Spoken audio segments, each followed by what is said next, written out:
आज मला या ठिकाणी सांगितलं पाहिजे की आपण जो शेतकऱ्यांना नमो शेतकरी महासन्मान योजना आपण सुरू केली, केंद्र सरकारचे 6,000 आणि त्यासोबत राज्य सरकारचे 6,000, आज त्याचा आपण हप्ता हा शेतकऱ्यांच्या खात्यामध्ये जमा केलेला आहे।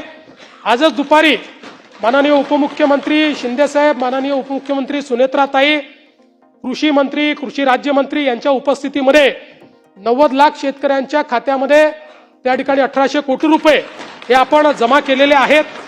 आणि आता मला सांगितलं पाहिजे की केंद्र सरकार आणि राज्य सरकार मिळून आतापर्यंत शेतकऱ्यांच्या खात्यामध्ये जी काही केंद्र सरकारची योजना आणि आपली नमो महासन्मान योजना आहे, या दोन योजनेच्या अंतर्गत शेतकऱ्यांच्या खात्यामध्ये 90 लाख शेतकऱ्यांच्या खात्यामध्ये 54,000 कोटी रुपये आपण जमा केलेले आहेत।